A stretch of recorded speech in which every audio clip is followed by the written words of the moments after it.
حشر میں وہ دن یوم سجا ہوگا، وہ دن یوم جزا ہوگا. کوئی جنت میں جائے گا، کوئی دوزخ میں جائے گا.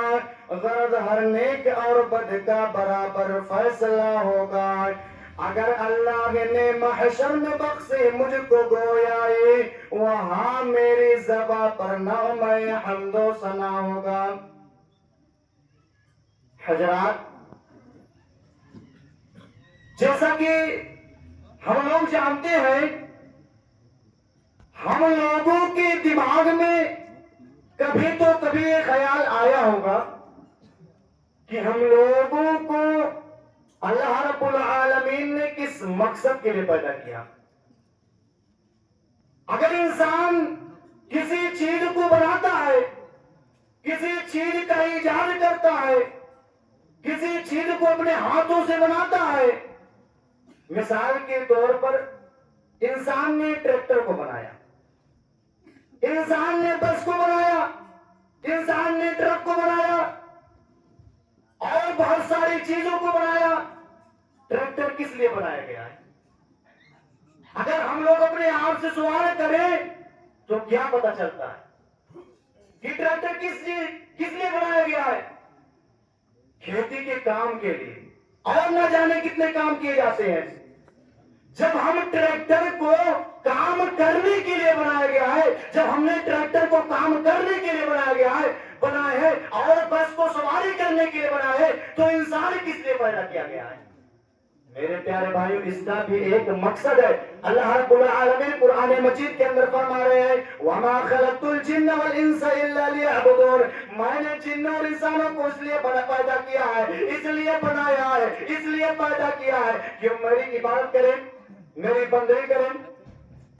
اس طرح انسان کوئی غیر ذمہ دار نہیں بلکہ ذمہ دار ہستی ہے، اور اپنے سب کام اور اللہ رب العالمین کی طرف سے ملے ہر نعمت اپنے رب کے سامنے جواب ہو ہے. اور موجودہ زندگی جس کی مقدار چند سالوں سے زیادہ نہیں ہوتی ہے، محض انسان ایک سفر کا عارضی مرحلہ ہوتا ہے، تقریر، موت اور قیامت. قیامت کب آئے گی؟ قیامت دو مرحلوں میں آئے گی.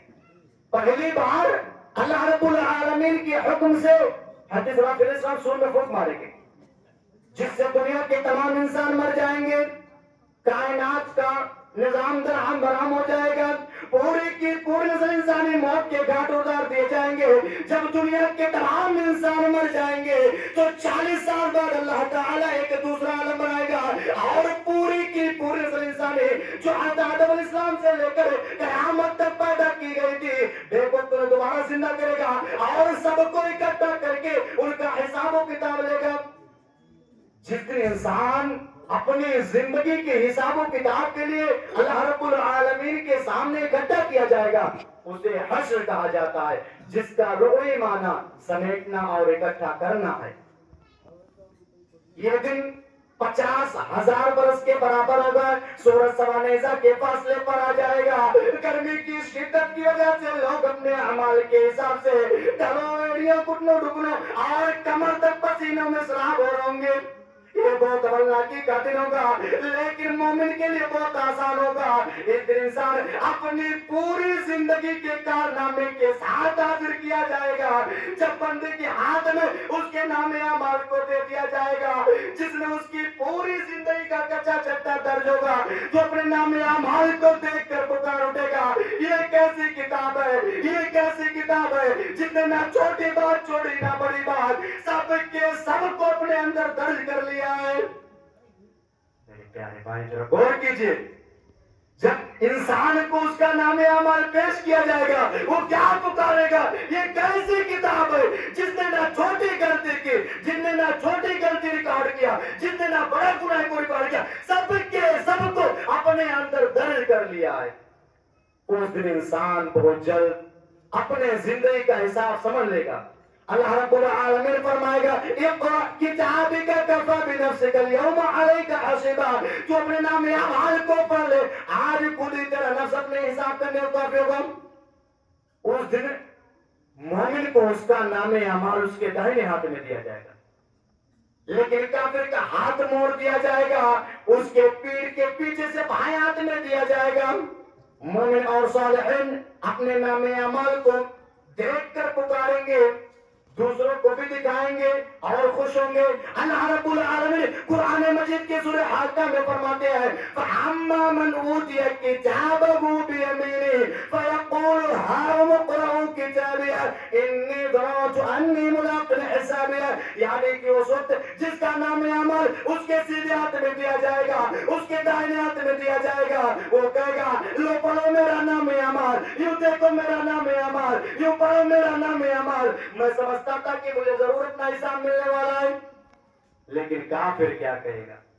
کافر روئیں گے، گر گرائیں گے، واویلا مچائیں گے۔ اللہ رب العالمین نے اسی صورت میں فرماتا ہے وَأَمَّا مَنْ أُوتِيَ كِتَابَهُ بِشِمَالِهِ فَيَقُولُ لَمْ أُوتِيَ كِتَابِيَهْ وَلَمْ أَدْرِ مَا حِسَابِيَهْ يَا لَيْتَهَا كَانَتِ الْقَاضِيَةَ مَا أَغْنَىٰ عَنِّي مَالِيَهْ هَلَكَ عَنِّي سُلْطَانِيَهْ، یعنی کہ اس وقت جس کا نام اعمال اس کے پیڑ کے پیچھے سے بائیں ہاتھ میں دیا جائے گا، وہ کہے گا کاش میرا نام اعمال مجھے نہ دیا جاتا، کاش میری وہی موت جو دنیا میں فیصلہ کرنے آئی تھی آج وہ یہاں پر بھی آ جاتی، آج میرا مال میرے کچھ کام نہ آیا، میرا سارا اقتدار ختم ہو گیا، میں نے جو بادشاہت کی زندگی گزاری تھی دنیا کے اندر، میں نے جو تکبر اور گھمنڈ کیا تھا وہ سارا چور چور ہو گیا۔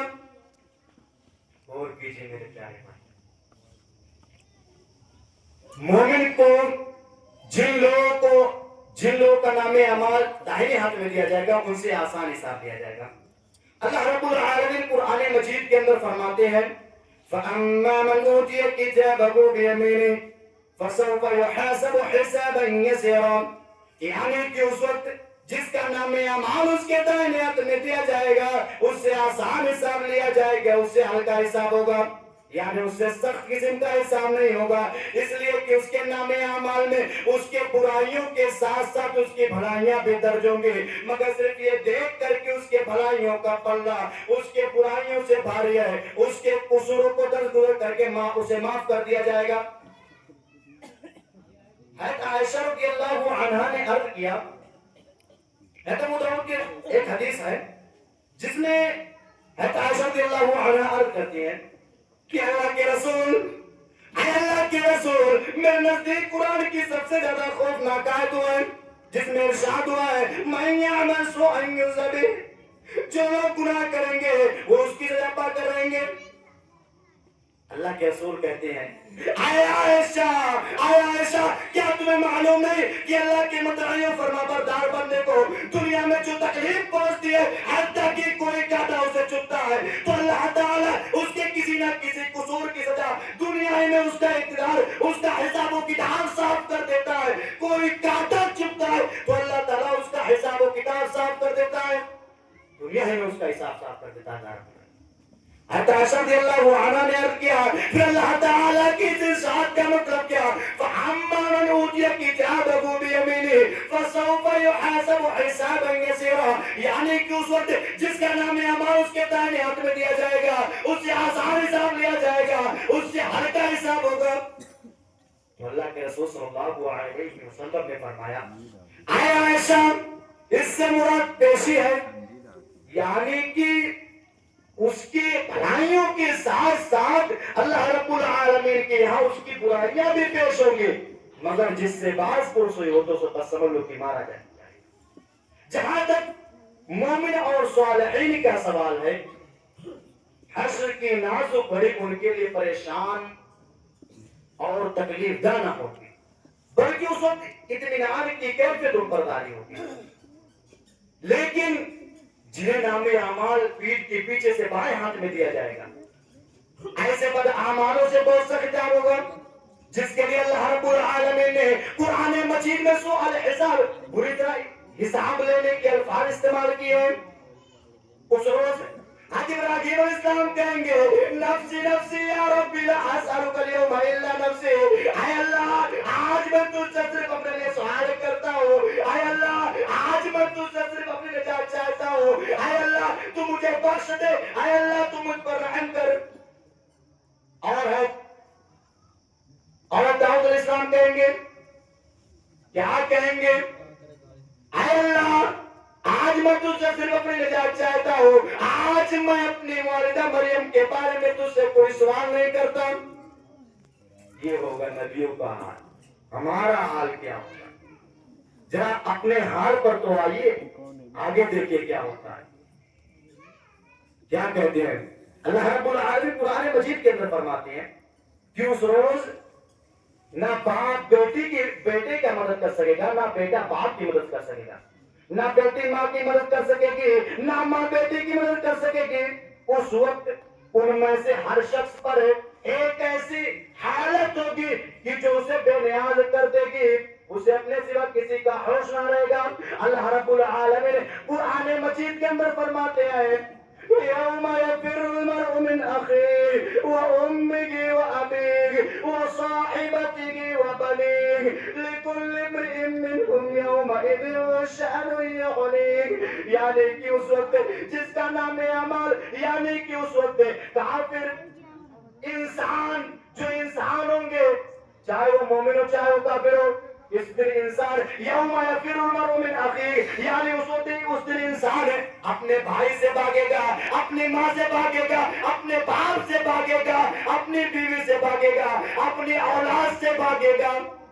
کس لیے بھاگے گا؟ لِكُلِّ امْرِئٍ مِّنْهُمْ يَوْمَئِذٍ شَأْنٌ يُغْنِيهِ، اس لیے کہ اس دن ان پر ایک ایسی حالت ہوگی جو اسے بے نیاز کر دے گی۔ آخر میں اللہ رب العالمین سے دعا ہے کہ اللہ رب العالمین ہم تمام لوگوں کو زیادہ سے زیادہ نیک عمل کرنے کی توفیق دے۔